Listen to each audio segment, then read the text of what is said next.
You definitely know the Elder Scrolls Online is in trouble when ZOS can't even support the Crown Store anymore. Hey everyone, it's Spopes.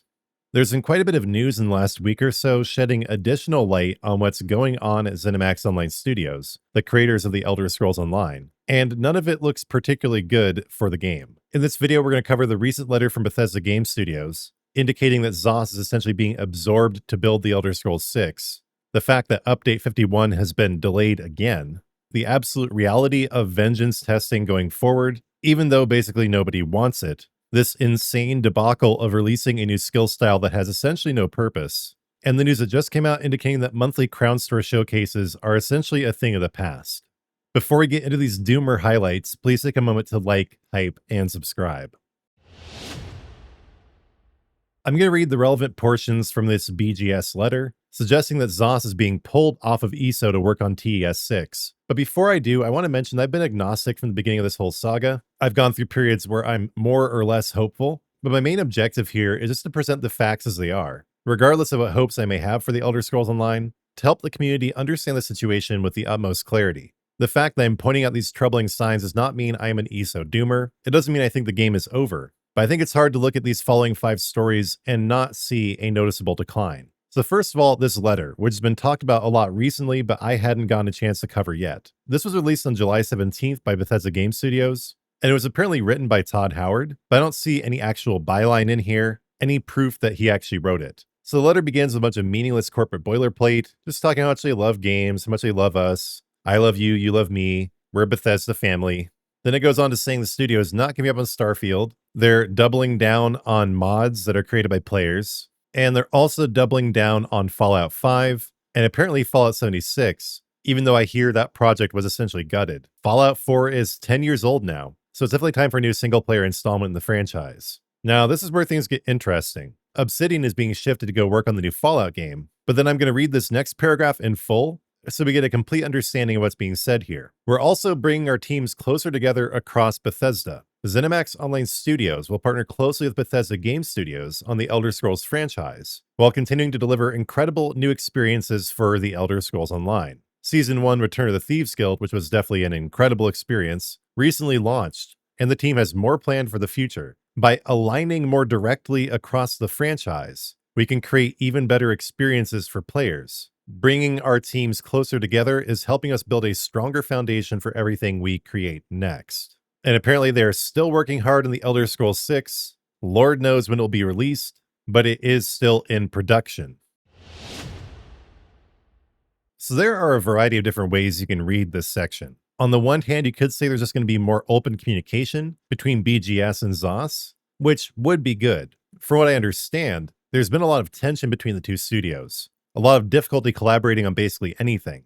ZOS wants to incorporate something from the Elder Scrolls universe that's new to ESO. BGS fights tooth and nail to make it difficult. They essentially don't like sharing their toys. And during these times of decline or consolidation, better communication is essential. And while I'm still skeptical about reading too much into this, it does seem that when you look closely at the wording, that it's at least possible ZOS is being redirected to help with TES 6. Part of the reason I think this is due to possibly unintentional contextual cues. This is under the heading Studio Collaboration, for instance, and the first very brief paragraphs deals with moving a studio completely to stop working on its own game and work on Fallout 5 instead. So while the following parts of this section do not directly say that ZOS is going to be working on TES 6, you can read between the lines to see why people at least be thinking that. It's mainly just this one sentence or sentence fragment. ZeniMax Online Studios will partner closely with Bethesda Game Studios on the Elder Scrolls franchise. Not Bethesda will partner closely with ZOS, but ZOS will partner closely with Bethesda. And then if you look at the next fragment of the sentence, things become even more clear. The author of this letter, whether it's Todd Howard or whoever, makes sure to put in the caveat while continuing to deliver incredible new experiences for the Elder Scrolls Online. To me, this indicates they really are reallocating at least some of the remaining staff at ZOS to work on TES 6, which makes maintenance mode for ESO a more and more distinct possibility. So that's the first piece of doom and gloom I wanted to share. Let me know your thoughts in the comments, but don't worry, there's more.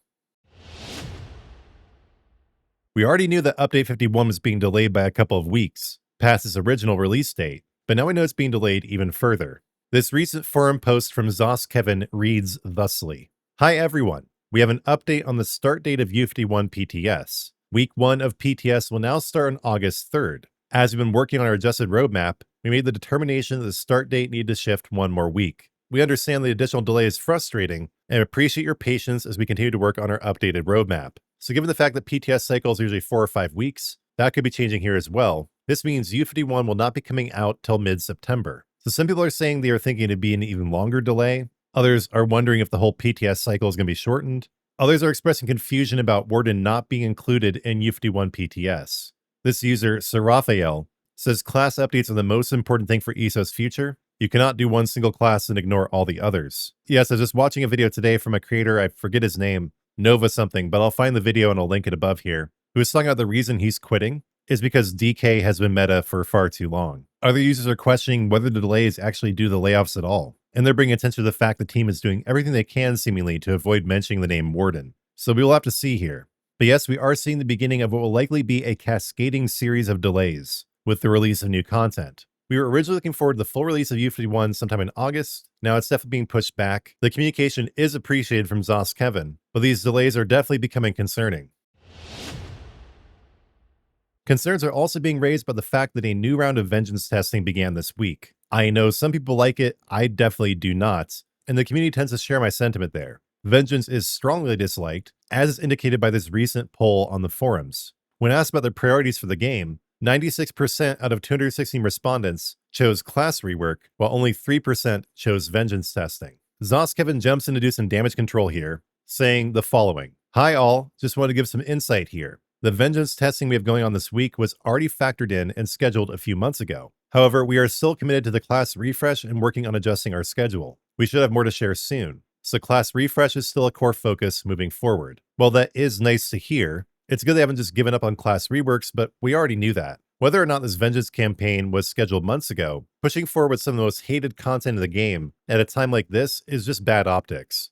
I know there are some exceptions, but I'm just going to say nobody wants more vengeance. Just the general nobody, minus the exceptions. What we want is reassurance that our favorite game is going to continue, that it's going to continue to be serviced, going to continue to be healthy. We just generally want reassurance, and vengeance is the last thing from reassuring. I guess it's good they still have the resources to do it, but it does seem like quite the faux pas to slip in another vengeance test when the game is already on such shaky ground. The awesome chimpanzee responds to this by saying just cancel the test. There's still time to save the PvP community. We'll see about that. Held Between says they should ditch vengeance and think a little less about making the game casual oriented. You know, that reminds me of a really excellent comment I got yesterday.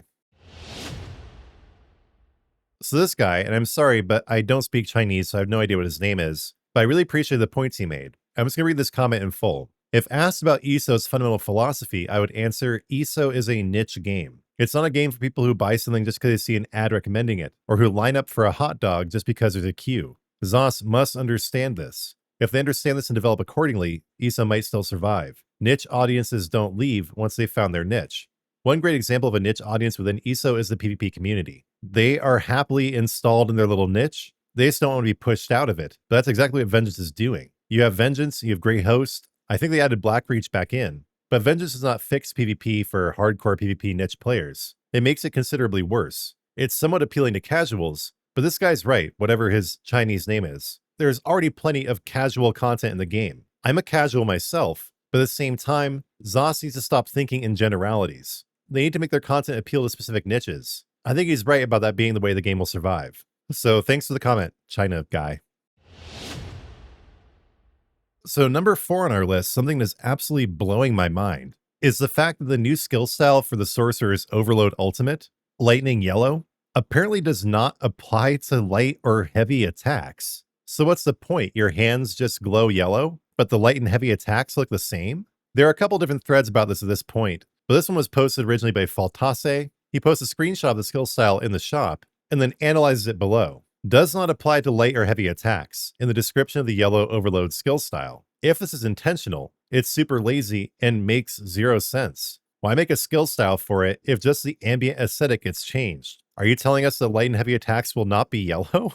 Because if the ambient effects of the ultimate are yellow, but we shoot blue lightning, that is infinitely stupid and deserves to be changed immediately. And for those who aren't familiar with overload, he explains what this all means. The ultimate overload overrides your light and heavy attack. Your light and heavy attacks should therefore be yellow with this skill style. It's called continuity and consistency. And this is a bit profane, but it's worth saying. You don't just half-ass something people will spend their hard-earned money on. This is out, but they're saying please don't release it. It's an insult to the people, like me, who are excited for yellow Sorcerer styles. And it's one of the laziest design choices to date. I mean, I think it's the laziest ever. This is absolutely crazy. This is some wild work from the wildest of workers I know.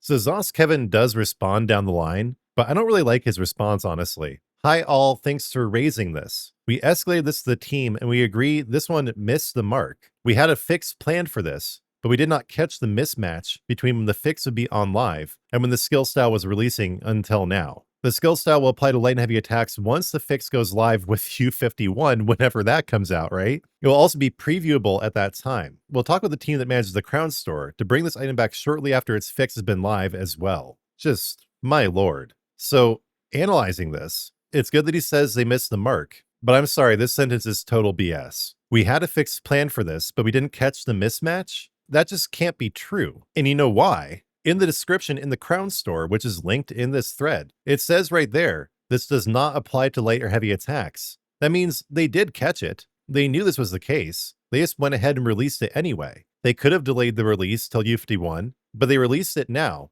with just this one caveat people will probably miss. I might have missed it. If I had logged in today and I looked at this, I probably would have bought it. It is available now. I wonder how many people have bought it, got their ultimate up, applied it, started using it, and were just shocked by the fact their lightning was still blue. This may be a small thing, but it's an example of the incompetence that seems to only be growing as the studio goes through the layoffs, is thrown into turbulent changes. It's just more unprofessional than having your dog on the stream to literally on purpose release a broken item in the Crown Store. The Apocrypha-bound arms pack bugging with inspired scholarship was one thing. I understand this being a bug you didn't catch, but this, they absolutely did know this was the case, but they just released it anyway. That is an absolutely bad look. It just reeks of decay. That something vital is decaying at the core of Zoss. That's the only way this could be allowed to happen.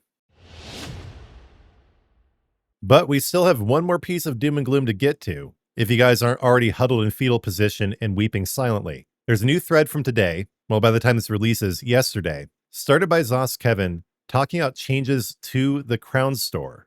The thread is titled Crown Store Website Updates, and he has the initial post with quite a few replies, so I'm going to go through the whole thread here. So from Zoss Kevin, hey everybody, we wanted to let you know about changes to how we communicate Crown Store updates on the website. To help manage workload, we've decided to remove the web Crown Store from the official ElderScrollsOnline.com website on Wednesday, July 22nd. The ability to acquire crowns via the website will remain, and of course this does not affect the items that will be offered on the Crown Store in the Elder Scrolls Online. You will also need to log into the game to view and purchase the latest offerings. And now this is the part that really matters to me. Furthermore, for the same reason, the monthly Crown Store Showcase blog will also change. We appreciate your patience and understanding, and we will continue to reassess how we promote the Crown Store in the future. Thank you.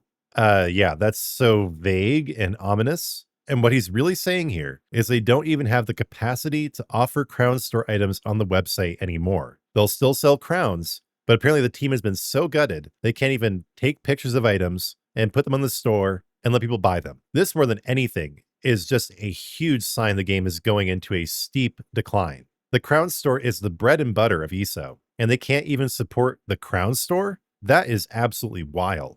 But let's go down the thread. Death and Debauchery asked for some clarification. Can you provide some additional context what will be changing about the Crown Store Showcase blog? Not happening at all? Less pictures? No timeline? Any information be helpful? To which Zoss Kevin just responds, we're going to circle back, like a White House press secretary.